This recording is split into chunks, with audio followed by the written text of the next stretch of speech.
الحمد لله وكفى وسلام على عباده الذين اصطفى أما بعد أعوذ بالله من الشيطان الرجيم بسم الله الرحمن الرحيم وما أرسلناك إلا رحمة للعالمين۔ قابل عزت احترام بھائیوں اور بزرگوں، یہ ربیع الاول کا مہینہ چل رہا ہے۔ یہ مبارک مہینہ ہے، فضیلتوں والا مہینہ ہے، کیونکہ اس کے اندر میرے اور آپ کے نبی پیدا بھی ہوئے اور آپ کی اسی کے اندر وفات بھی ہوئی۔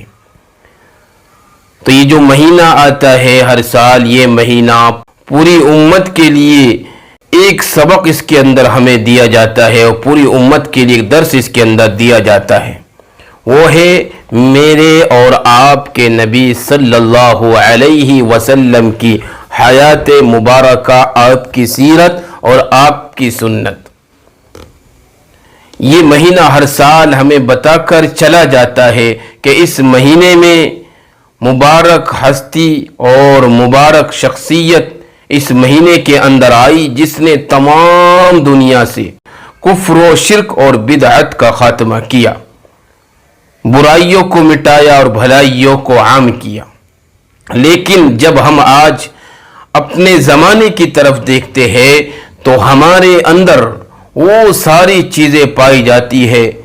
کہ جس کو ہمارے نبی صلی اللہ علیہ وسلم نے منع کیا تھا، جس سے ہم کو روکا تھا، وہ ساری چیزیں آج ہم اپنی زندگی میں کرتے ہیں۔ پھر ہماری زندگی میں کامیابی کہاں سے آ جائے گی؟ میرے بھائیوں، اس مبارک مہینے کے حوالے سے یہ ایک سبق ہے۔ اگر ہم یہ چاہتے ہیں کہ اللہ کی مدد ہماری شامل حال ہو، افتراق و انتشار ہم سے دور ہو جائے، بیماریاں ہماری ختم ہو جائے، تخت و تاج، فوج و سپاہ، دولت و ثروت ہمارے ہاتھوں کی کنجی بن جائے، ہماری غریبی مٹ جائے، ہماری زندگی میں کامیابی آ جائے، آخرت کی نفسی کے عالم میں خوف و دہشت اور شقاوت و خجالت سے ہم کو چھٹکارا مل جائے، تو پھر آپ صلی اللہ علیہ وسلم کے اسوائے حسنہ اور آپ صلی اللہ علیہ وسلم کی سیرت طیبہ سے جو ہمیں پیغام ملتا ہے اور آپ کی ذات والا صفات سے جو عملی فکر ہمیں ملتی ہے، اسے اپنی زندگیوں میں پیش کرے، کیونکہ قرن اول کے لوگ اسی پر عمل کر کے پوری دنیا پر چھا گئے۔ انہوں نے پوری دنیا پر راج کیا۔ ان کے پاس کوئی ہتھیار نہیں تھے، ان کے پاس کوئی دولت نہیں تھی، اگر ان کے پاس کوئی چیز تھی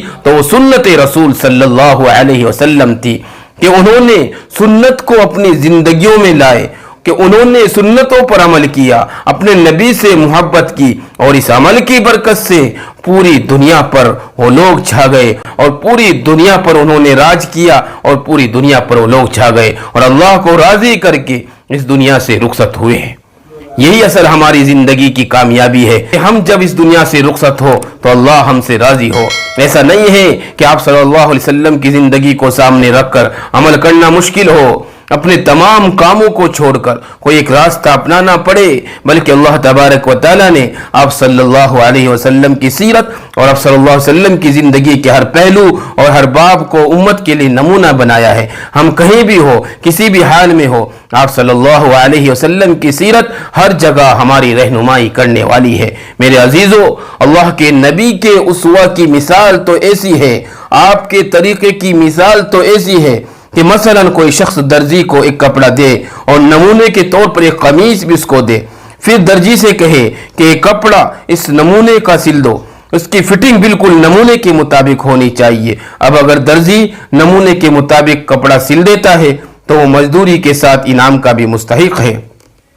اور اگر مطلوبہ نمونے کے مطابق نہ سل پائے تو پھر نہ مزدوری کا مستحق ہے اور نہ ہی انعام کا۔ حضرت صلی اللہ علیہ وسلم کا طریقہ، آپ کا اسوہ اور آپ کی مبارک سیرت بھی ہمارے سامنے ہے۔ اب ہمیں اس کے مطابق عمل کرنا چاہیے، کیونکہ باری تعالیٰ نے عمل کرنے کے لیے نمونہ ہمیں عطا فرمایا ہے۔ اس لیے بڑی باریکی کے ساتھ آپ صلی اللہ علیہ وسلم کی زندگی کے ہر پہلو، ہر باب کو ہمیں دیکھنا چاہیے کہ آپ صلی اللہ علیہ وسلم نے دنیا میں کس طرح زندگی بسر کی, پہننے اوڑھنے کس طرح تھے, آپ کا کھانا پینا کیسا کس طرح تھا, آپ کی رفتار و گفتار کیسی تھی, آپ کے اخلاق و عادات کیسے تھے, عبادات آپ کس طرح کرتے تھے, اپنے اور غیروں کے ساتھ آپ کا برتاؤ کیسا تھا, عوام و خاص میں چھوٹوں اور بڑوں کے ساتھ کیسا معاملہ فرمایا کرتے تھے, امانت داری, سچائی, وعدے کی پابندی اور قرض کی ادائیگی کا کس طرح اہتمام فرماتے تھے, اپنی بیوی اور بیٹوں کے ساتھ کیسی شفقت کا معاملہ فرماتے تھے. غرض یہ کہ عبادات, معاملات, معاشرت, اخلاقیات, سیاسیات, اقتصادیات اور تہذیب و تمدن میں کہیں بھی آپ صلی اللہ علیہ وسلم کی حیات مبارکہ کیسی گزری ہے, اس کو دیکھ کر ہی عمل پیرا ہو, کیونکہ آپ صلی اللہ علیہ وسلم کی سیرت طیبہ, آپ کا طریقہ, آپ کا سلیقہ ہر جگہ ہماری رہنمائی کرنے والا ہے, ہماری زندگی کے ہر گوشے, ہر پہلو پر مکمل روشنی ڈالنے والا ہے. اب اگر ہم نے اللہ کے دیے ہوئے نمونے کے مطابق عمل کر لیا تو یقیناً ہم مزدوری کے ساتھ ساتھ انعام کے بھی مستحق ہیں, ورنہ تو یہ نمونہ ہم سے لے کر کسی دوسرے کو دے دیا جائے گا اور ہم پر اللہ کا عتاب آئے گا, اللہ کا عذاب آئے گا. اس لیے میرے عزیزو, یہ مبارک مہینہ ربیع الاول کا ہے, اس کے اندر ہمیں یہی سبق ملتا ہے کہ ہم ہر حال میں, ہر آن, ہر لمحہ اپنی زندگیوں کو سیرت رسول صلی اللہ علیہ وسلم اور سنت رسول صلی اللہ علیہ وسلم سے سجائے اور اپنی زندگی کو اپنے نبی کی سنت کے مطابق گزارے, اور اپنے نبی کی ایک ایک سنت ڈھونڈ کر ہم اپنی زندگی کو گزارنے والے بن جائے. یہی اس ربیع الاول کے مہینے کا پیغام ہے اور اسی کے اندر ہماری بھلائی ہے. خدا کرے کہ اللہ تبارک و تعالی ہم سب کو اپنے نبی سے محبت کرنے والا بنا دے اور ہم سب کو اپنے نبی کی سنت زندہ کرنے والا بنا دے. آمین. وما علینا الا البلاغ.